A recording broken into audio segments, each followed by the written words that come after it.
I have the honor and privilege to call His Excellency Raila Amolo Odinga, a very close friend of this family.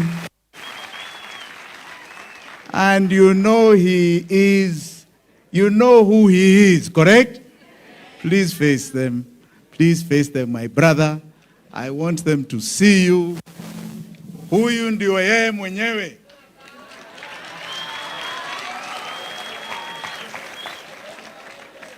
Thank you very much. Put this up a bit. Jimmy.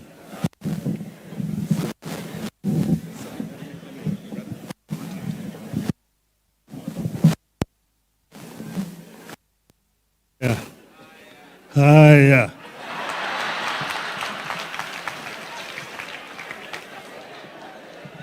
Bishop Muturi,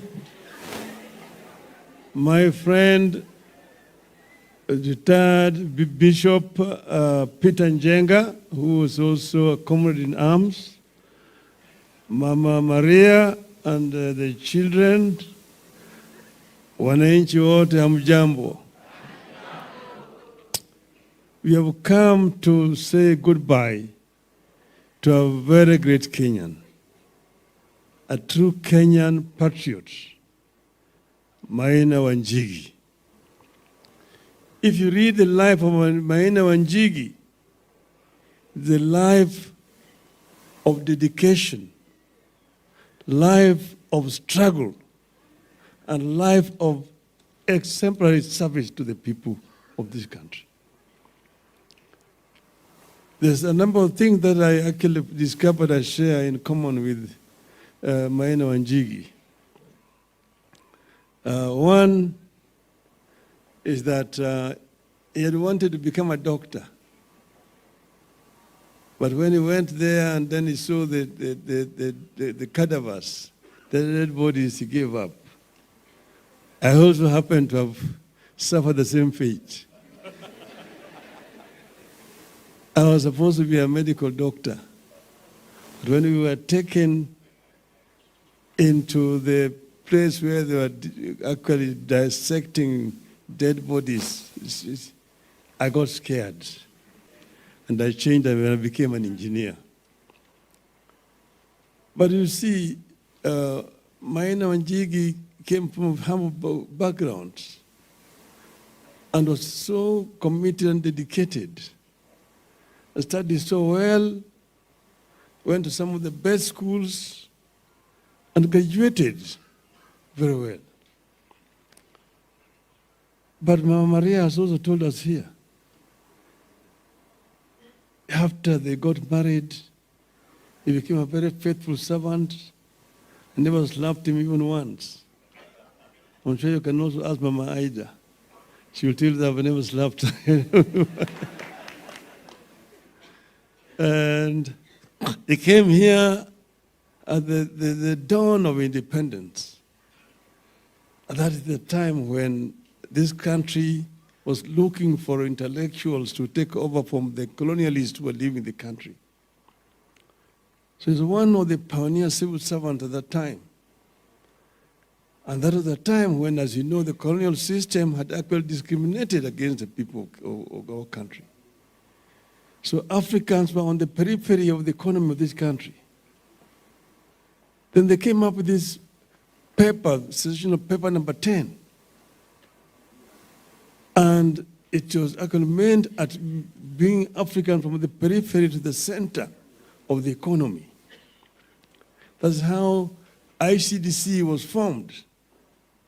And it became the first CEO of ICDC, Industrial and Commercial Development Corporation, to give loans to Africans so that Africans could be involved in the economy of this country.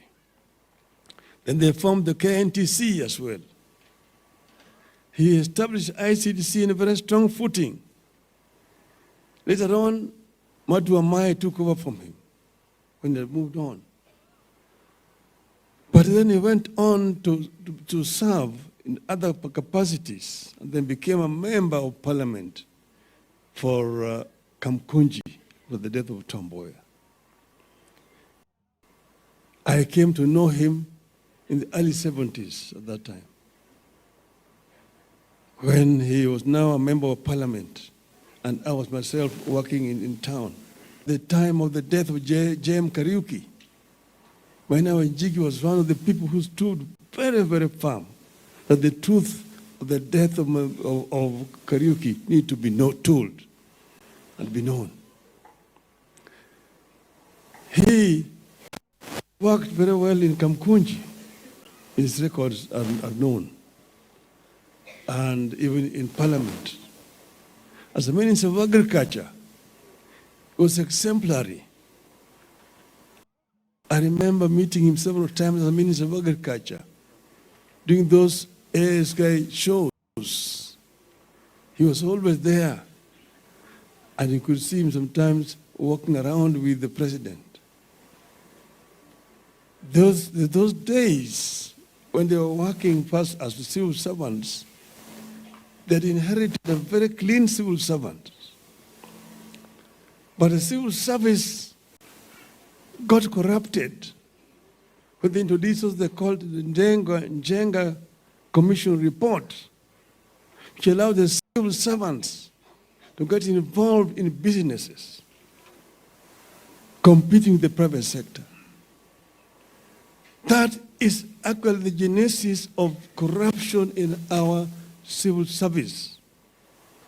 And that is an issue that must be addressed. If you're talking about fighting corruption, first address the issue of corruption within civil service. Civil servants should not become businessmen. They should either choose to be businessmen or become civil servants.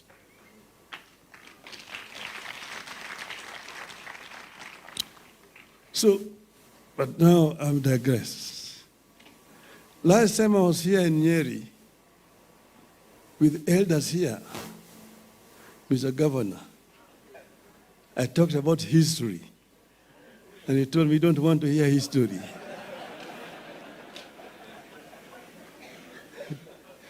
No country can develop without history. Yes. So when I stand here, I can talk about how the people from this region have fought and helped to liberate this country. Yes. I talked another time about Dedan Kimathi. I was telling you how independence fought and how, in the end, the people of Kenya united together the rest of our country. And I actually would want to tell you that if you don't know history, you cannot know the future. This country has come from very far, and we are here where we are today. In the midst of a crisis, I want to join those who have spoken before me.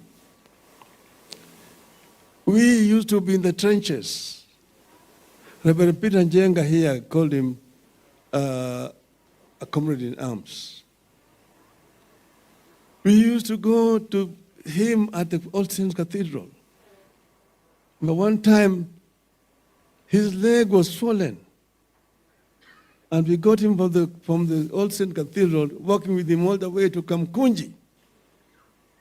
And they were throwing tear gas at us. Later on, he even took us back to All Saints Cathedral where we were hiding with him. This reverend here were the church leaders who were true to the liberation struggle. Yes. Today, the religious leaders are summoned like servants to go to State House. And they go there with prepared speeches to make. The church must speak the word of God and stand firm with the children of God. Yes. The church should not be subservient to the temporal power.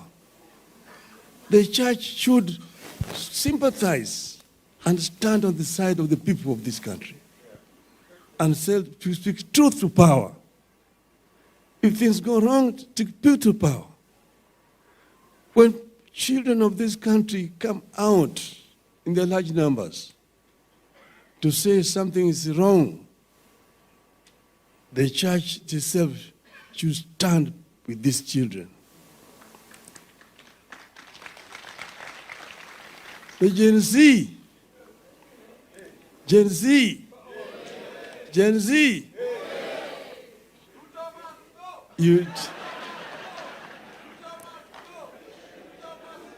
they told me that Baba, kaa nyumbani, umefanya ya kutosha, tutaendelea. Niko nyumbani lakini niko behind you.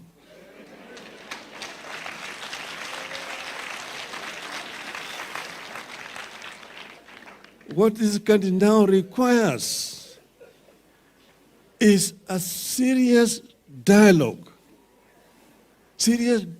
a comprehensive dialogue that will be able to fix all the things that have gone wrong,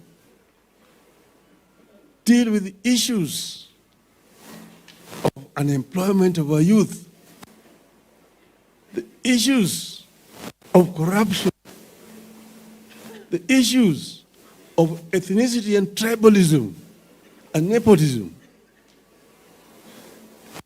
issues of exclusion. These are the issues that need addressed.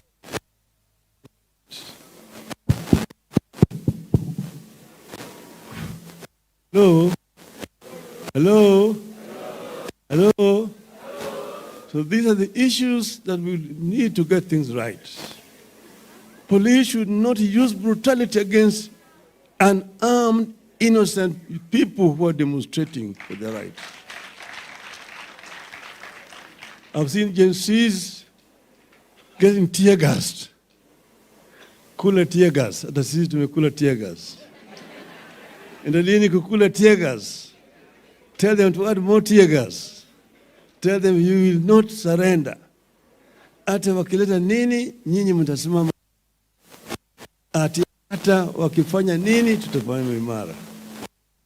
Sawa sawa. Tumeelewana? Tumeelewana?